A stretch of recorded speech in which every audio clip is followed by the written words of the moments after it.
Bonjour à tous, on se retrouve pour une position de finale cette fois, avec les blancs au trait, un roi et deux pions contre un roi et un fou et un pion, donc une pièce de moins pour un pion ça peut être très important évidemment en finale, sauf que là, bon, le pion passé des blancs risque d'être capturé assez vite.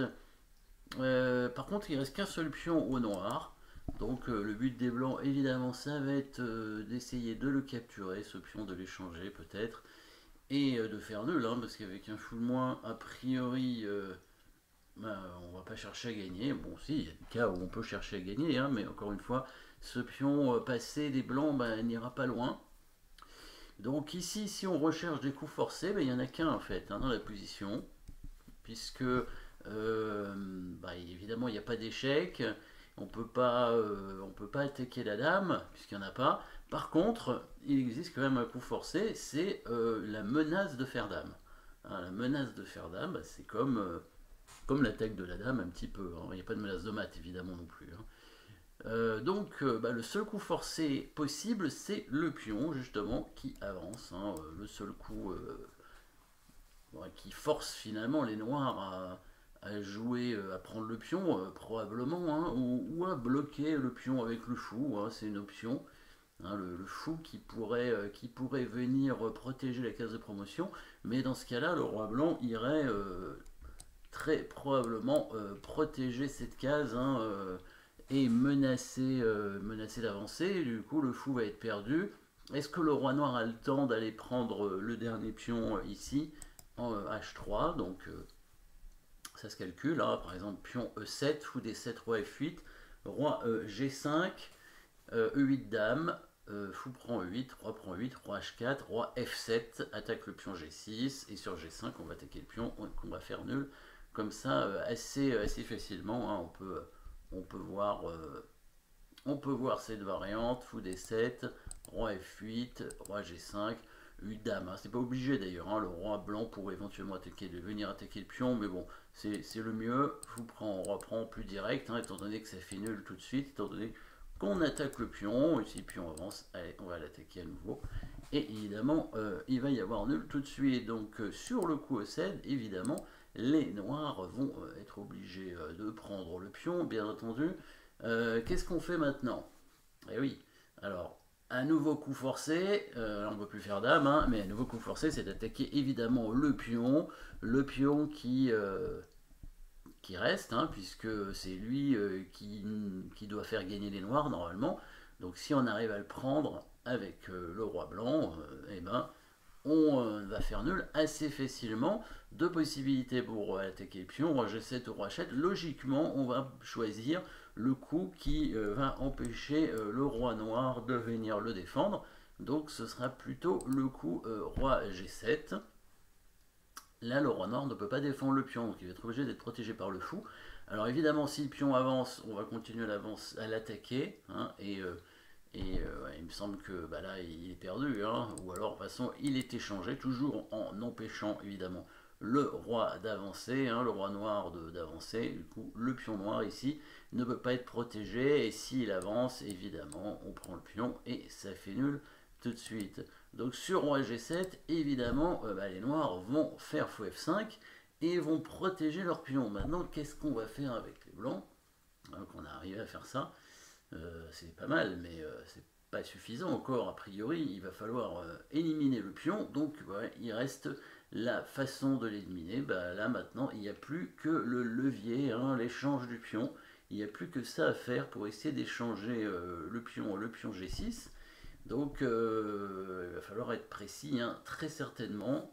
Donc, probablement avancer le pion, du coup, pour ensuite amener le roi en H6 et ensuite à pousser le pion en H5. Voilà le bon plan à réaliser, sauf que les noirs vont évidemment protéger la poussée de leur pion avec le roi en F6, et quand les blancs vont faire H5, bah, les noirs vont faire G5, hein, évidemment, et du coup ils vont éviter l'échange du pion.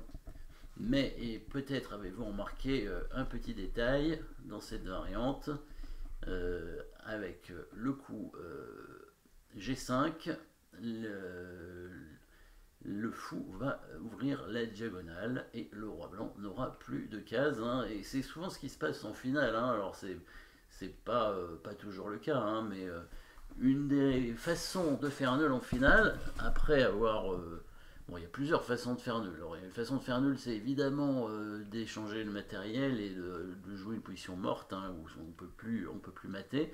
Et évidemment, par exemple, roi contre roi, roi fou contre roi, et là, ce serait nul tout de suite.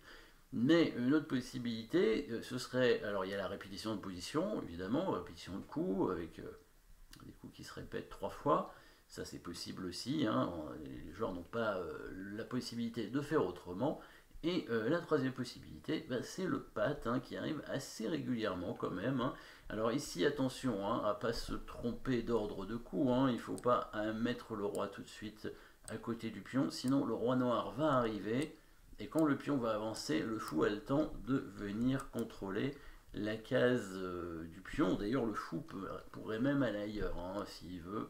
C'est-à-dire par exemple en D7, hein, parce que maintenant sur le coup H5, les noirs font G5 et le roi à la case en H7.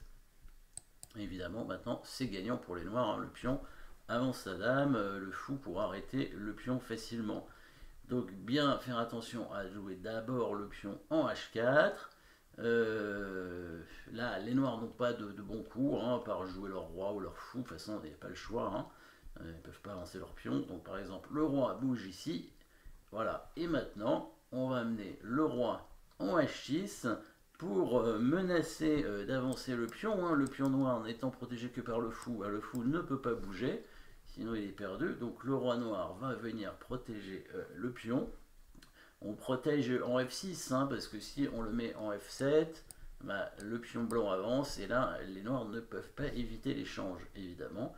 Donc le roi noir serait obligé d'aller en F6, le pion avance du coup en H5, et là, c'est là où on s'aperçoit que si le pion noir avance, ben, il n'y a plus de cases pour le roi blanc, donc le pion noir ici, qui, bah, s'il prend, hein, évidemment, hein, l'autre option, c'est la prise, bien sûr, mais à ce moment-là, bah, le roi va prendre le pion, évidemment, et c'est la fameuse position morte, hein, dans laquelle on arrive avec roi et fou contre roi. Roi et fou contre roi, ben, la position, personne ne peut mater, donc ça fait nul avec un petit pat. Voilà, petite position simple, hein, de finale, mais intéressante en tout cas à voir que bah, la solution c'était bien le pat. Si on cherche une autre possibilité, hein, pour les blancs, par exemple en avançant le pion au départ avec le roi qui arrive pour